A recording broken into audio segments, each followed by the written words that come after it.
What's up, Taiwan? I'm Reece with news from here in Taiwan and around the world.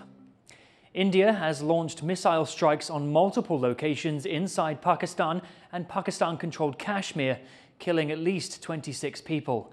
It comes amid rising tensions between the nuclear-armed neighbours after a deadly terrorist attack in the disputed Kashmir region. As Rosie Greninger reports, it's sparking fears of an open war.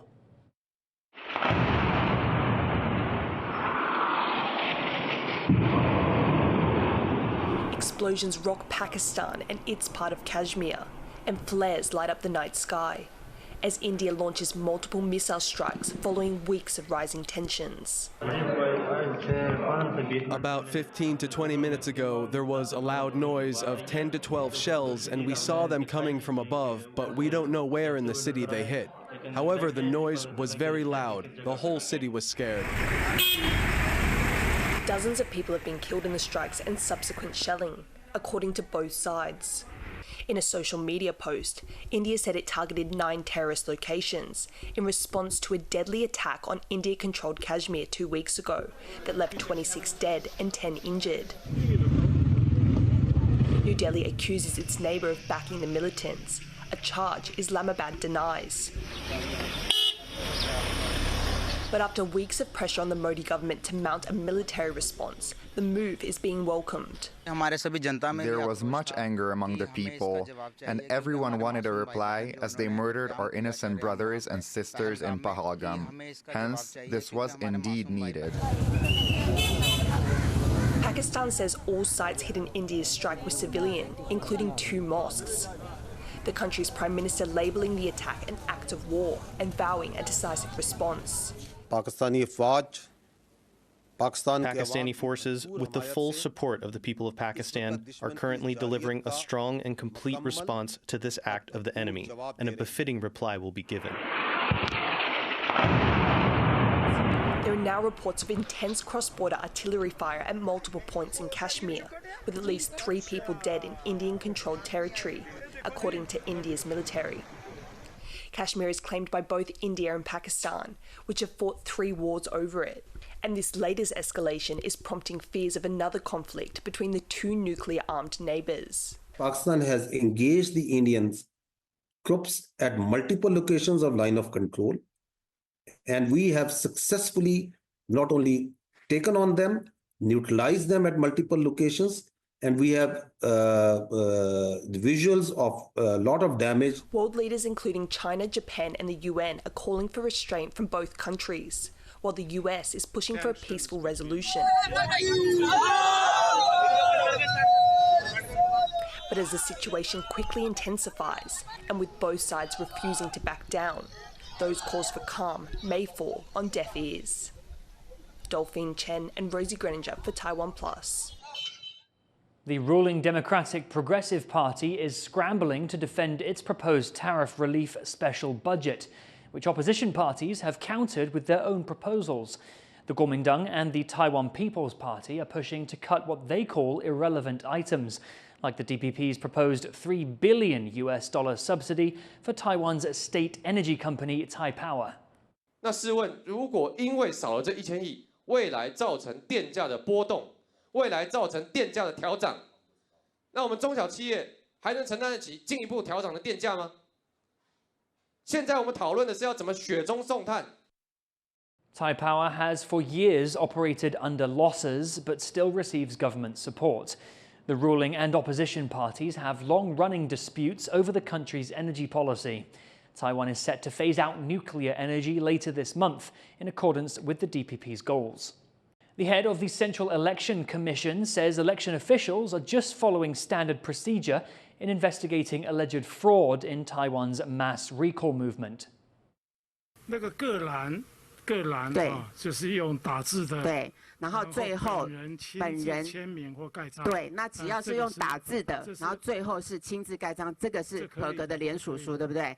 对啊，那这样的话，你要怎么去查它是不是伪造？你要怎么去查它是不是有问题？签名查对人员，他们会做辨识。The Commission has flagged 41 recall petitions for containing either fake signatures or names of dead people. Prosecutors have searched several local offices of the opposition Kuomintang. A few individuals involved in recall campaigns against KMT lawmakers have also been questioned for alleged forgery. The deadline to submit second-stage signatures for 50 lawmaker recall campaigns is approaching. That will determine whether lawmakers' positions will go to a vote. Parents of small children face tough choices when daycares suddenly close due to an outbreak of illness. Taking time off work isn't always easy, and activists say it's often women who are left to handle the situation. Now, Labour and women's groups are calling for more flexible leave to let parents handle sudden crises without added pressure from work. John Van Trieste reports. Getting a spot in one of Taiwan's daycare centers is hard enough, but for many parents, that's just the start of the challenge. Outbreaks of stomach bugs and other illnesses shut down the average daycare in a place like Taipei for up to a month a year. And if grandparents aren't in the picture, that can mean having to take the time off of work that most companies just won't allow. As Mother's Day approaches, labor activists say it's time for the government to take a hard look at this problem. Zhang Lihuan knows all about the toll unexpected closures due to illness can take on working families. Her grandchild's daycare closed 3 times last year. They gave up their spot, and the mother had to take 7 months of parental leave to fill in. 我们上礼拜遇到他公托的同学的家长，我们问他说：“哎，那你还有学校还会一直停课吗？”他说：“对，2月份也几乎停了1个月。” A slew of data these activists have collected shows that different cities have different standards, and that daycares in some regions close less often than in others. Still, sudden closures are a nationwide reality. Though the health ministry announced last month plans to cut down the number of closures due to sickness, parents could still be in a bind. Daycares will have the right to tell parents to take sick kids home. Labor unions say this shows the time-off system needs reform. 说，既然政府他要求家长要，期待家长可以成为政府这个负担防疫的一环或者他的义务，那我认为他就应该给予家长请假的配套措施跟他的收入保障哦。政府他一直在喊着说0到6岁国家养，但是我在想，国家养难道只是降低学费的需求吗？那养孩子也不是只有把孩子送托就没事啦。Nearly a year after President Lai Ching-te's inauguration, people here are calling on the president to keep a promise to put what his campaign called flexible parental leave into place. And they say this should be separate from the sorts of leave workers are entitled to for rest. They say it's not just workers' rights at stake, but gender equality. 其实在性别意涵上也非常的清楚，如果今天这个假是没有薪水的，一定都是女性在请；如果这个假是必须要块状请，比较长期的离开职场，也一定都是女性在请。这个在国内外的经验都是如此。Taiwan already has one of the world's lowest fertility rates, and these activists say financial reasons aren't the only reason why. They say if the government's serious about getting more people to have children, it's time for them to make sure working people have the time off they need to raise a family. And they want the government to keep the promises it's already made. Klein Wang and John Van Trieste in Taipei for TaiwanPlus. Responding to TaiwanPlus's request for comment on the group's demands, the Labour Ministry says it is looking into more flexible leave policies for dual-income parents. The ministry says it will continue to review its policies to build a more worker-friendly environment. US President Donald Trump and Canadian Prime Minister Mark Carney have met for their first talks in Washington, just weeks after Carney led the Liberals to their 4th election victory in a row. The talks come as Canada faces ongoing US tariffs on car parts, energy and lumber. At the meeting in the Oval Office, Carney responded to reporters' questions about Trump's previous comments calling Canada the 51st US state. And having met with the owners of Canada over the course of the campaign last several months, it's not for sale, won't be for sale ever. But the opportunity is in the partnership and what we can build together. Carney's Liberal Party won the April 28th federal elections with promises to stand firm in relations with Washington. Top US and Chinese officials are set to meet for their first high-level trade talks since the tariff war began. Chinese Vice Premier He Lifeng will meet with US Treasury Secretary Scott Bessent and US Trade Representative Jamie Greer in Switzerland this weekend. The upcoming meetings reflect efforts by both Washington and Beijing to ease tensions and reopen trade talks. Since President Trump began his second term, his administration has imposed 145% tariffs on Chinese goods, prompting Beijing to respond with 125% duties, bringing most bilateral trade to a near standstill. Cardinals from around the world have gathered at the Vatican for the secret conclave to elect the next pope. The new leader of the Catholic Church will inherit challenges like the Vatican's waning finances and whether to continue the progressive legacy of Pope Francis or revert to a more conservative doctrine. Gino Lopez reports. 2 weeks after burying one of the most popular popes in modern history, more than 100 cardinals from around the world are set to elect his replacement in Rome. The late Pope Francis leaves big shoes to fill, and with a following of more than 1 billion people, the new head of the Roman Catholic Church will have his work cut out for him. Francesco, il mondo va sempre si sviluppa, dunque ogni giorno ci sono delle novità. Lui deve leggere, il Papa deve leggere i segni dei tempi per avere una risposta giusta e non essere chiuso nel suo palazzo. Hundreds of faithful have gathered in St. Peter's Square, optimistic that the cardinals will make the right choice. Pautada para nuestro nuevo Papa.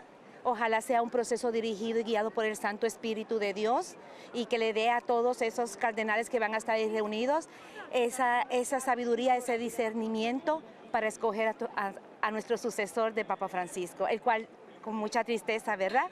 Extrañamos.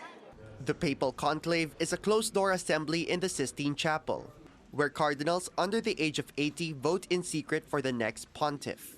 They are secluded for the duration of the process. To be elected, a 2/3 majority will be needed. The vote can last from as little as 2 days to a few weeks. Compared to previous conclaves, this one is more diverse, with 15 nations represented for the first time by their cardinal electors, most of them from the global south. Many of the cardinals who now make up the electing body were appointed by Pope Francis and have never met each other, leading some to suggest that this conclave might take longer than previous ones. What it seems to mean is that they have agreed among themselves that they need more time to get to know each other, because they could have started earlier. They decided to stretch it out. The next pope will face multiple pressing issues. The Vatican is facing a budget shortfall and growing liabilities for its pension fund, with Pope Francis creating a fundraising commission earlier this year to address the matter. The Church is also seeing a shift in its demographics. Though there's been a slight rise in membership, the new faithful are from non-Western nations, whereas the Church is seeing a decline in numbers in the global north, particularly across Europe. Pope Francis also opened the Church to new discussions around the ordination of women and inclusion of LGBTQ+ people. And he elevated climate change to a moral issue and denounced unchecked capitalism. While some Catholics have criticized Pope Francis' reforms, others have celebrated them and hope for a new pope who will continue his legacy. Observers say that no matter which direction the papacy will take, he who fills the role will carry great influence, especially amid ongoing turmoil around the world. The Pope is also very well listened and respected in the civil world. So, for example, negotiation on wars and peace, the Pope is always one of the leaders that will help nations have a dialogue instead of war. For now, the Roman Catholic Church prayerfully waits, hoping it won't be too long before the white smoke rises from the Sistine Chapel, signaling in a centuries-old tradition that the conclave has made its choice. Justin Wu and Gino Lopez for TaiwanPlus. Thank you for watching What's Up Taiwan. You can visit the TaiwanPlus website or follow our social media for more stories from Taiwan and around the world. Finally, take a look at these life-size replica Formula One cars made of Lego in Prague. I'm Reece. Take care and see you next time.